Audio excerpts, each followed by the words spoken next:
এয়া আকাশবাণী গুৱাহাটী বিদ্যাৰ্থীৰ অনুষ্ঠান।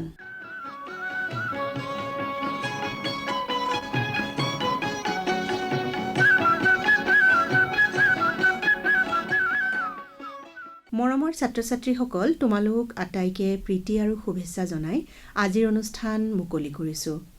আজি নৱম শ্ৰেণীৰ ছাত্ৰ ছাত্ৰীসকলৰ বাবে ইংৰাজী বিষয়ৰ পাঠ আছে।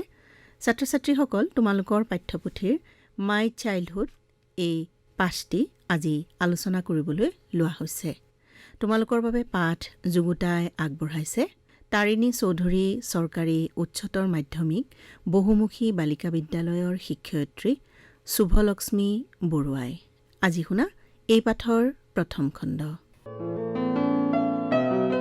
Hello students, I am SUBHALAKSHMI BARUAH, here to do with you an English lesson, My Childhood, from your English textbook, Beehive. Childhood is one of the most beautiful periods of human life, isn't it? It is one of the most carefree periods of the life of an individual. In childhood, we do not have much responsibility because most of our needs and wants are taken care of by our parents.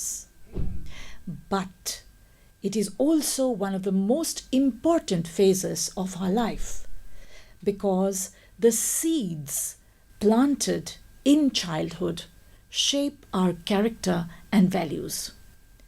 The training we receive from our parents and teachers and elders,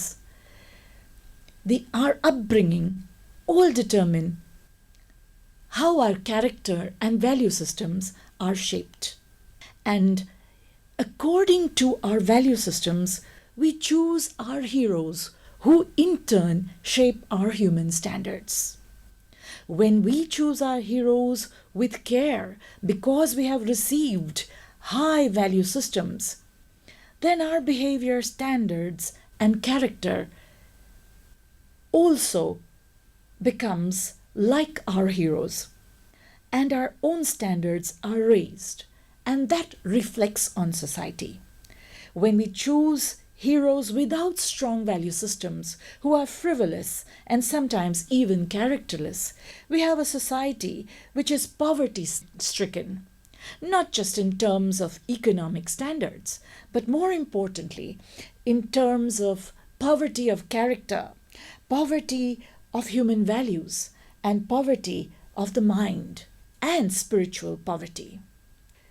Today, the lesson that we are going to do, My Childhood, is an extract from the autobiography of a wonderful person who all of us can fearlessly choose as our hero and blindly follow his standards.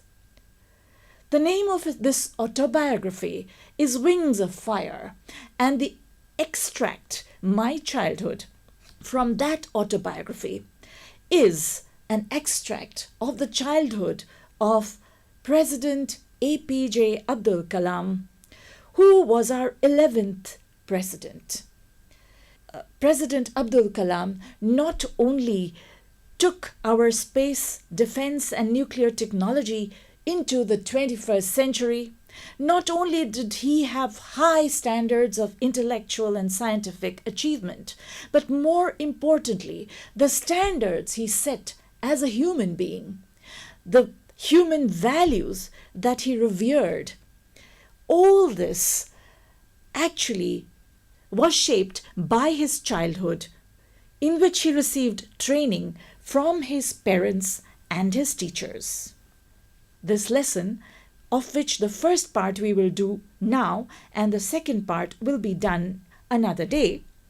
And today I'm going to read the first 5 paragraphs. So I will begin reading the first paragraph. I was born into a middle-class Tamil family in the island town of Rameshwaram in the erstwhile Madras state. My father, Jainul Abdin, had neither much formal education nor much wealth. Despite these disadvantages, he possessed great innate wisdom and a true generosity of spirit. He had an ideal helpmate in my mother, Ashiama. I do not recall the exact number of people she fed every day, but I am quite certain that far more outsiders ate with us than all the members of our own family put together. I was one of the many children, a short boy with rather undistinguished looks, born to tall and handsome parents. We lived in our ancestral house, which was built in the middle of the 19th century. It was a fairly large pakka house made of limestone and brick, on the Mosque Street in Rameshwaram. My austere father used to avoid all inessential comforts and luxuries. However, all the necessities were provided for in terms of food, medicines, or clothes. In fact, I would say mine was a very secure childhood, both materially and emotionally. The Second World War broke out in 1939 when I was 8 years old. For reasons I have never been able to understand, a sudden demand for tamarind seeds erupted in the market. I used to collect the seeds and sell them to a provision shop on Mosque Street. A day's collection would fetch me the princely sum of 1 anna. My brother-in-law Jalaluddin would tell me stories about the war, which I would later attempt to trace in the headlines in Dinamani. Our area, being isolated, was completely unaffected by the war. But soon, India was forced to join the Allied forces and something like a state of emergency was declared. The first casualty came in the form of the suspension of the train halt at Rameshwaram station. The newspapers now had to be bundled and thrown out from the moving train on the Rameshwaram road between Rameshwaram and Dhanuskodi. That forced my cousin Samsuddin, who distributed newspapers in Rameshwaram, to look for a helping hand to catch the bundles and, as if naturally, I filled the slot. Samsuddin helped me earn my first wages. Half a century later, I can still feel a surge of pride in earning my own money for the first time. Every child is born with some inherited characteristics, into a specific socio-economic and emotional environment and trained in certain ways by figures of authority. I inherited honesty and self-discipline from my father. From my mother, I inherited faith in goodness and deep kindness, and so did my 3 brothers and sister. I had 3 close friends in my childhood, Ramanatha Shastri, Aravindan, and Shivaprakashan. All these boys were from orthodox Hindu families. As children, none of us ever felt any difference among ourselves because of our religious differences and upbringing. In fact, Ramanatha Shastri was the son of Pakshi Lakshmana Shastri, the high priest of the Rameshwaram temple. Later, he took over the priesthood of the Rameshwaram temple from his father. Aravindan went into the business of arranging transport for visiting pilgrims, and Shivaprakashan became a catering contractor for the Southern Railways. During the annual Sri Sita Rama Kalyanam ceremony, our family used to arrange boats with a special platform for carrying idols of the Lord from the temple to the marriage site situated in the middle of the pond called Rama Tirtha, which was near our house.